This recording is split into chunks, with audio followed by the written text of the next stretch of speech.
Kozhikode corporation പരിധിയിൽ പൊളിച്ചുമാറ്റണമെന്ന് engineering വിഭാഗം report നൽകിയ കെട്ടിടങ്ങൾ ഇന്നും വാടകയ്ക്ക് നൽകി കോർപ്പറേഷൻ വരുമാനം വാങ്ങുന്നുണ്ട്. കച്ചവടക്കാരുടെയും നാട്ടുകാരുടെയും ജീവൻ പണയം കൊടുത്താണ് കോർപ്പറേഷന്റെ ഈ കളി.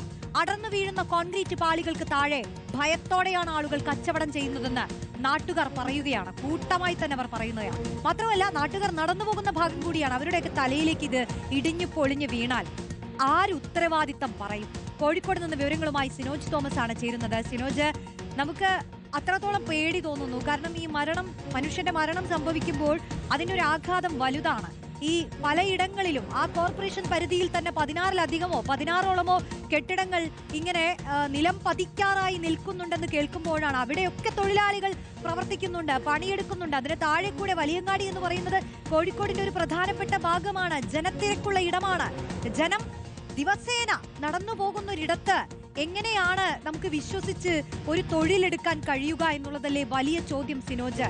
എത്രത്തോളം ഇങ്ങനെ അനാസ്ഥ ഇനിയും ബാക്കി നിൽക്കുന്നുണ്ട്? റോഷ്നി, അതായത് ഞാനിവിടെ നിൽക്കുന്നത് തന്നെ പേടിച്ചിട്ടാണ്. അതുകൊണ്ടാണ് ഒന്ന് ഹെൽമെറ്റ് ധരിച്ചിരിക്കുന്നത്. ഈ ഹെൽമെറ്റ് കൊണ്ട് ജീവൻ രക്ഷിക്കാനൊന്നും കഴിയില്ല. കാരണം ഞാൻ നിൽക്കുന്നത് കോഴിക്കോട് കോർപ്പറേഷൻ ഉടമസ്ഥയിലുള്ള കാരപ്പറമ്പ് മാർക്കറ്റിലാണ്.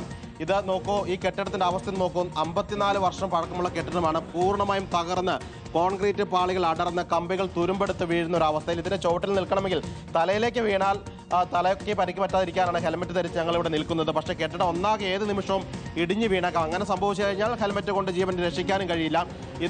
ഇവിടെ നിരവധി കടകൾ പ്രവർത്തിക്കുന്നുണ്ട്. മീൻ മാർക്കറ്റുണ്ട്, ഇറച്ചി മാർക്കറ്റുണ്ട്, പലചരക്ക് കടകളുണ്ട്, ആക്രിക്കടയുണ്ട്, ഓഫീസുണ്ട്, സാധനങ്ങൾ വാടകയ്ക്ക് കൊടുക്കുന്ന കടമുറികളുണ്ട്, കുട്ടികളെ കരാട്ട പഠിപ്പിക്കുന്ന ക്ലാസ് മുറികളുണ്ട്. ഇതൊക്കെ പ്രവർത്തിക്കുന്നത് ഈ കെട്ടിടത്തിലാണ് എന്ന് പറയുമ്പോൾ ആളുകൾക്ക് വിശ്വസിക്കാൻ അല്പം പ്രയാസമുണ്ട്. പക്ഷേ വിശ്വസിച്ചാൽ മതിയാവും. ഇത് കോഴിക്കോട് കോർപ്പറേഷൻ ഉടമസ്ഥതയിലുള്ള ഇന്നും കോഴിക്കോട് കോർപ്പറേഷൻ വാടക പിരിക്കുന്ന കെട്ടിടമാണ്.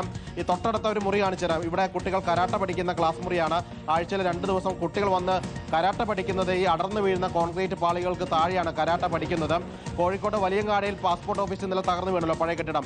അതേ കെട്ടിടം പൊളിച്ചു നീക്കണമെന്ന് റിപ്പോർട്ട് നൽകിയ എഞ്ചിനീയറിംഗ് വിഭാഗത്തിൽ ഉദ്യോഗസ്ഥർ തന്നെ ഈ കെട്ടിടവും വന്ന് പരിശോധിച്ച് ഇത് പൊളിച്ചു നീക്കണമെന്ന് റിപ്പോർട്ട് നൽകിയിട്ട് 2 വർഷം കണ്ട് കഴിഞ്ഞു. ഇതുവരെ പൊളിച്ചു നീക്കിയിട്ടില്ല.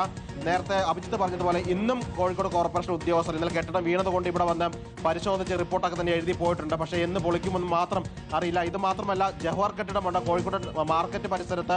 ടൗൺ പോലീസ് സ്റ്റേഷൻ അടുത്ത് തന്നെയുള്ള ഒരു ജവഹർ കെട്ടിടമുണ്ട്. അവിടെയാണ് നിരവധി ഓഫീസുകളുണ്ട്. ഹെൽത്ത് ഇൻസ്പെക്ടർ ഓഫീസുണ്ട്, ബാങ്കുണ്ട്, ത്രിവേണി സൂപ്പർ മാർക്കറ്റ് ഉണ്ട്, നീതി മെഡിക്കൽ ഷോപ്പ്. ഇതൊക്കെ തന്നെ അവിടെയാണ് പ്രവർത്തിക്കുന്നത്. പുതിയങ്ങാടിൽ ഒരു മാർക്കറ്റ് ഇതേപോലെ തന്നെ പൊളിഞ്ഞു കിടക്കുന്നു. ഇതൊക്കെ തന്നെ എനിക്കൊപ്പമുള്ള വ്യാപാരികളാണ്. ഇവരൊക്കെ തന്നെ വാടക നൽകി ഇവിടെ കഴിയുന്ന ആളുകളാണ്.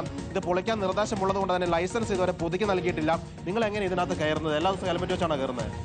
ഹെൽമെറ്റ് ഇപ്പോൾ ഈ അടുത്തായിട്ട് ഇത് വെക്കേണ്ട ഒരു ആവശ്യം വന്നിട്ടുണ്ട്. ഇപ്പോൾ കഴിഞ്ഞ ആഴ്ച ഇവിടെ പൊളിഞ്ഞു വീണിട്ടുണ്ടായിരുന്നു. അതുകൊണ്ട് ഒരു വലിയൊരു ഇത് പൊളിഞ്ഞു വീണതാണ്. പിന്നെ അത് 3 വർഷമായിട്ട് ഞാൻ പറയുന്നുണ്ട്, കോർപ്പറേഷനിൽ പരാതി കൊടുത്തിട്ടുണ്ടായിരുന്നു.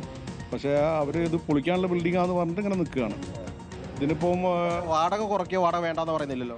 ഇല്ല, വാടക ഇപ്പോൾ പുതുക്കിയ വാടക അത് കഴിഞ്ഞ മാർച്ചിൽ ഇവർ പുതുക്കി തന്നിട്ടില്ല. പേപ്പറും എല്ലാം കൊടുത്തിട്ടുണ്ട്, അവർ സൈൻ ചെയ്തില്ല എന്ന് പറഞ്ഞപ്പോൾ 5000 രൂപ വാടക കൊടുക്കുന്നുണ്ട്. 4900 സംതിങ് വാടക കൊടുക്കുന്നുണ്ട്. അത് കൊടുത്ത് പോരുന്നുണ്ട്. പക്ഷെ അവർ പൊളിക്കും പറയല്ലാണ്ട്, പൊളിച്ചു പോകേണ്ട ബിൽഡിംഗാണെന്ന് പറയല്ലാണ്ട് വേറെ ഒന്നും വന്നിട്ടില്ല. സ്വയം ഇടിഞ്ഞു വീഴേണ്ടി വരും.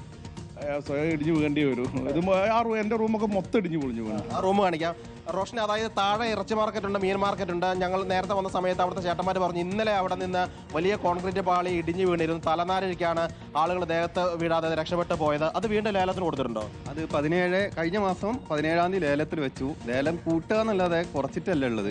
ഈ പ്രാവശ്യം 25,000 രൂപയ്ക്കാണ് ലേലം കൊടുത്തത്. അതിൻ്റെ 20% അടക്കണം. എല്ലാം കൂടി അടച്ചു വരുമ്പോൾ 34 രൂപ വരും. അതെല്ലാം കെട്ടിടം വീടും കൊണ്ടിരിക്കുക. അത് എത്രയോ കാലങ്ങളായിട്ട് കൗൺസിലും ബാക്കിയുള്ളതിലും എല്ലാം വന്ന മുൻ കൗൺസിലർമാരുള്ളപ്പോഴും വന്നു. പക്ഷേ കോർപ്പറേഷൻ ഇതുവരെ അതിൻ്റെ കാര്യങ്ങളൊന്നും നടത്തിയിട്ടില്ല. അതേ റോഷനി, അതായത് പൊളിഞ്ഞു വീഴുന്ന കെട്ടിടം, പൊളിക്കണമെന്ന് നിർദ്ദേശമുള്ള കെട്ടിടം കഴിഞ്ഞ ദിവസം വീണ്ടും ലേലത്തിന് കൊടുക്കുന്ന സാഹചര്യമാണുള്ളത്. ഞാൻ തൊട്ടടുത്ത മുറി കൂടെ കാണിച്ചു തരാം.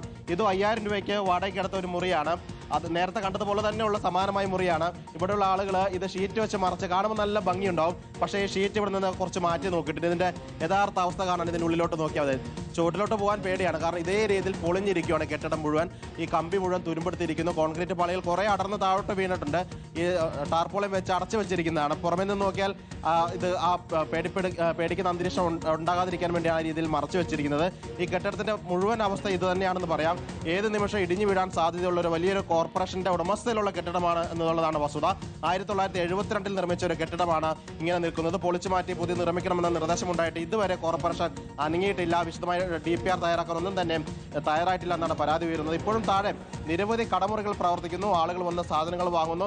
ഇറച്ചി മാർക്കറ്റുണ്ട്, മീൻ മാർക്കറ്റുണ്ട്, അങ്ങനെ പലതരത്തിലുള്ള മാർക്കറ്റുകൾ പ്രവർത്തിക്കുന്ന കോഴിക്കോട് നഗരത്തിൽ തന്നെയുള്ള പ്രധാന മാർക്കറ്റ് കെട്ടിടമാണ് ഏത് നിമിഷവും പൊളിഞ്ഞു വീഴാൻ തയ്യാറായിരിക്കുന്നത്. ഇത് വിവാദമുണ്ടായ ഘട്ടത്തിലൊക്കെ തന്നെ ആയതുകൊണ്ട് തന്നെയാണ് ഇന്ന് ഉദ്യോഗസ്ഥർ വന്നിരുന്നല്ല, വന്ന് കുറച്ച് വിവരം ശേഖരിച്ചു പോയി. ഇന്ന് വന്നിട്ടുണ്ട്. അവരെന്താ പറഞ്ഞത്? അവര് വന്ന് നോക്കി പോയിട്ടുള്ളൂ. കാര്യങ്ങൾ എഴുതി റിപ്പോർട്ട് എഴുതി പോയിട്ടുണ്ട്. എഴുത്ത് മാത്രമേ ഉണ്ടാവുള്ളൂ? മാത്രമേ ഉണ്ടാവുള്ളൂ മിക്കവാറും. കാരണം എത്രയോ ആയിട്ട് നമ്മൾ കണ്ടുകൊണ്ടിരിക്കുന്നതാണ്. ഇപ്പം തന്നെ ആ ലേലമൊക്കെ വിളിച്ചത് കംപ്ലീറ്റ് എന്താണെന്ന് വെച്ചാൽ ഇത്തരം കോർപ്പറേഷന്റെ ബിൽഡിങ്ങിൽ ഇങ്ങനെ വീണ് കിടക്കുന്നത് കൊണ്ട് ഈ പരിപാടി ലേലം ചെയ്ത് നിർത്തി വെക്കണം എന്നാണ് നമ്മളൊരു ആവശ്യം.